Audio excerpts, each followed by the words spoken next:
ये दो तस्वीरें साफ बयां कर रही हैं कि जब कुदरत क्रोध में आता है तो मंजर इस कदर खौफनाक हो जाता है।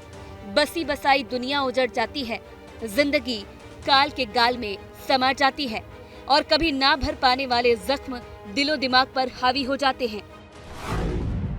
रायगढ़ की खालापुर तहसील का इरशालवाड़ी गांव, जो 19 जुलाई की सुबह तक ऐसा दिख रहा था, उसकी मनहूस रात में सूरत ही बदल गई।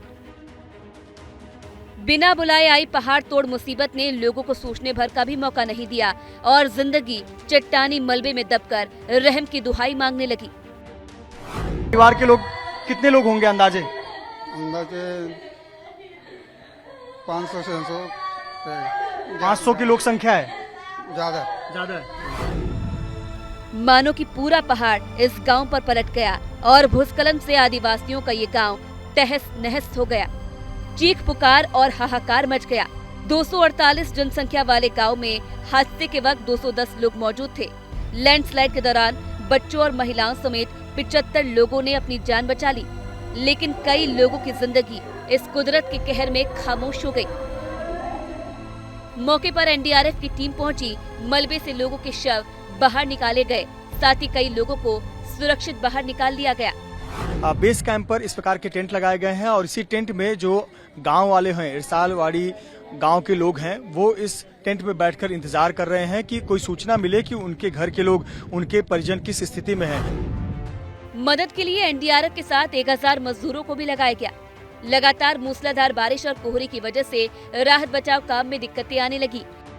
अभी भी करीब 100 लोग मलबे में दबे हैं। महाराष्ट्र के रायगढ़ जिले के इरशाल गांव में पहाड़ गिरने से 100 से अधिक लोग मलबे में डूबे हुए हैं। वहां तक जो एनडीआरएफ या अन्य राहत और बचाव कार्य की टीमें हैं, उनकी मशीनें नहीं पहुंच सकती। ऐसे पर जो मानवीय मदद है उसकी आवश्यकता होगी, मजदूरों की मदद के हाथों की आवश्यकता होगी, मजदूरों के हाथों की आवश्यकता होगी और इसीलिए प्रशासन ने 500 से अधिक मजदूरों को अलग अलग जो प्रोजेक्ट्स पर काम कर रहे थे उनको बुलाया है, ताकि वो अपने कुदाल के साथ, अपने संसाधन के साथ आए और हाथों से मिट्टी निकाल सके।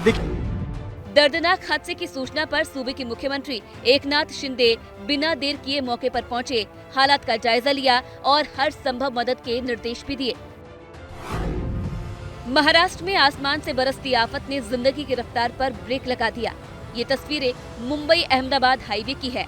ऐसा लग रहा है जैसे कि सड़क नहीं, यहाँ कोई नदी बह रही हो।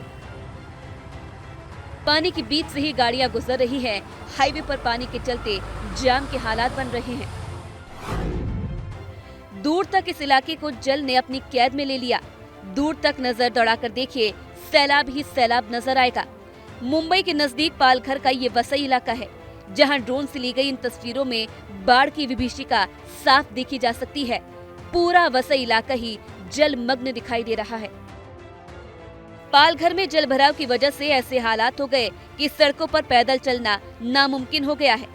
लोगों को ट्रैक्टर की मदद लेनी पड़ रही है, क्योंकि रोड पर इतना पानी है कि ऑटो रिक्शा इस सैलाब को पार नहीं कर पा रहा।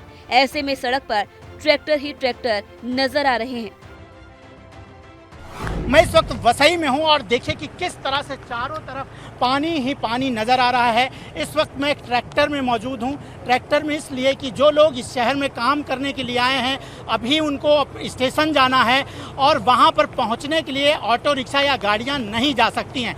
सिर्फ जो है ट्रैक्टर से ही वहां पर पहुंचा जा सकता है। रास्ते को बैरिकेडिंग करके बंद कर दिया है, क्योंकि नदी ने यहाँ के लोगों का रास्ता रोक लिया। कोल्हापुर की ये तस्वीरें हैं, जहां लगातार बारिश के चलते पंचगंगा नदी का जलस्तर इतना बढ़ गया कि पूरे शहर में मुसीबत ने अपना डेरा जमा लिया है। सड़कें या तो टूट गई हैं या फिर जलमग्न हो गई। ऐसे में बाढ़ के हालात से निपटने के लिए एनडीआरएफ की तैनाती की गई है। हमारी टीम जो है संयुक्त बटालियन एनडीआरएफ पुणे से आई है और एक टीम आई है जिसमें कि 21 रेस्क्यूअर्स हैं। और हम लोग जो है 6 बोट जो कैरी कर रहे हैं, 6 उसके साथ में बोटिंग मशीन भी आई हुई है। महाराष्ट्र के नागपुर में भी भारी बारिश का साइड इफेक्ट देखने को मिला। खापरखेड़ा थर्मल पावर स्टेशन का बांध टूटने से फसलों को काफी नुकसान पहुंचा है। किसानों के सामने मुश्किल हालात पैदा हो गए हैं। महाराष्ट्र में रायगढ़, पालघर, मुंबई और ठाणे के लिए आफत का रेड अलर्ट जारी किया गया है। भारी बारिश की चेतावनी के चलते ठाणे के सभी स्कूलों को बंद रखने के आदेश दिए गए हैं।